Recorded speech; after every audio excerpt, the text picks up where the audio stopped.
Bonjour à tous et bienvenue sur ma chaîne YouTube. Je m'appelle Vikas Nera et dans cette vidéo, je vais vous montrer les paramètres de configuration de démarrage de base de Webmin. Dans la vidéo précédente, j'ai montré comment installer Webmin sur Ubuntu. Webmin est un outil de serveur de messagerie et ceci est la deuxième partie de ma série, créer votre serveur SMTP.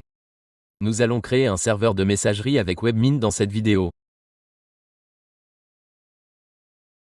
Dans cette deuxième partie, j'aborderai les paramètres de base de Webmin.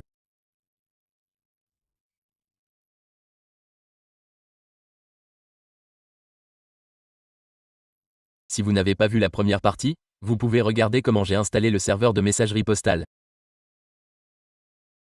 C'est une série complète. Dans cette série, j'installerai et présenterai 3 ou 4 types de serveurs de messagerie.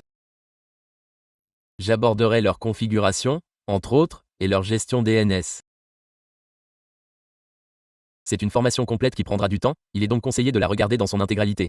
Grâce à elle, vous pouvez envoyer des emails illimités gratuitement. J'ai configuré le serveur ici. Dans la vidéo précédente, j'ai expliqué qu'il fallait saisir l'adresse IP suivie de 2 points et de 10 000. Appuyez ensuite sur Entrée. Cela vous redirigera vers la page de connexion Webmin. Vous devez maintenant vous connecter à partir d'ici. Saisissez route comme nom d'utilisateur et le mot de passe que vous avez défini précédemment. Cliquez ensuite sur Se connecter.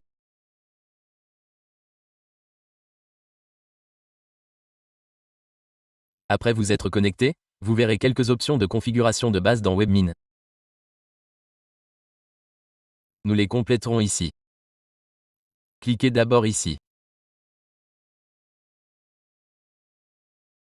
Après avoir cliqué plusieurs fois sur Suivant, une question sur l'utilisation de la mémoire vous est posée. Cliquez dessus. L'option Utiliser plus de RAM est indiquée. Pourquoi cette question?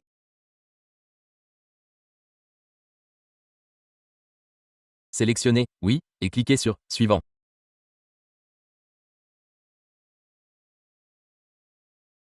Que vous demande-t-on ensuite?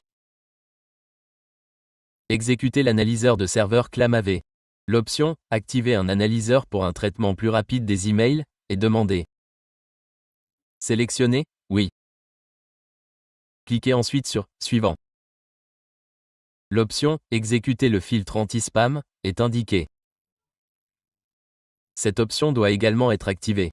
Ceci concerne le filtre anti-spam. Que devez-vous faire? Sélectionnez Oui et cliquez sur Suivant.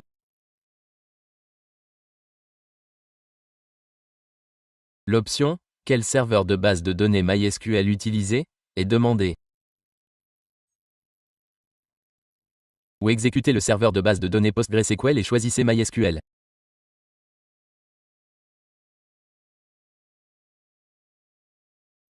Cliquez ensuite sur Suivant. Vous êtes alors invité à définir le mot de passe MySQL. Le mot de passe est fourni ici. Je vais le copier et l'enregistrer. Ok, ça pourrait être utile plus tard. Je vais l'enregistrer. Cliquez ensuite sur Suivant. Ok, suivant. Il s'agit de la taille de la configuration MySQL. Je vais la définir sur Moyenne.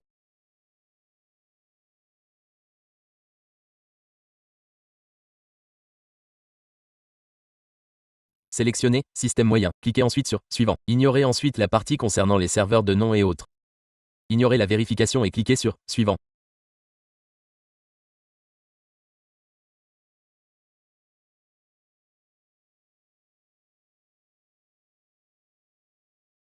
On vous demande si vous souhaitez enregistrer le mot de passe. Nous utiliserons un mot de passe haché. Si vous connaissez PHP ou un langage similaire, vous saurez ce qu'est un mot de passe haché. Cliquez ensuite sur Suivant. La configuration est alors terminée. Je clique donc sur Suivant. Cliquez ensuite ici.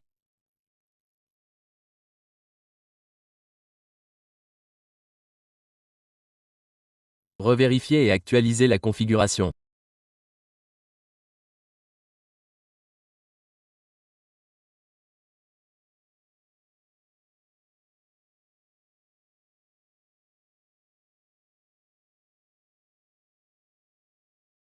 Je clique ensuite sur « Retour à la liste des serveurs virtuels ». Les paramètres de base sont maintenant définis. Cliquez ensuite sur « Créer un serveur virtuel ». Lorsque vous cliquez sur « Créer un serveur virtuel », un nom de domaine vous est demandé. Saisissez votre nom de domaine ici.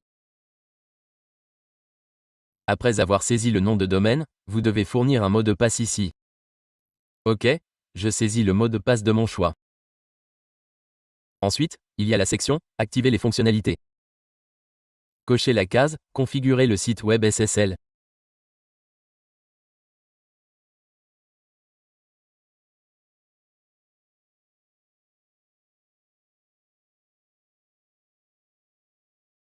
Cliquez ensuite sur « Créer un serveur ».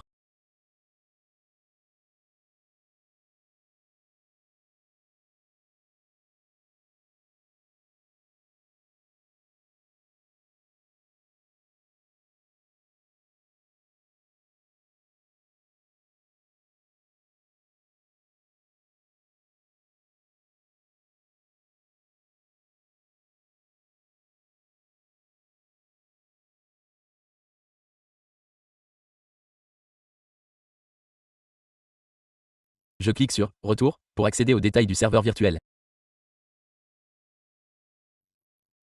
Regardez ici, notre serveur virtuel a été créé.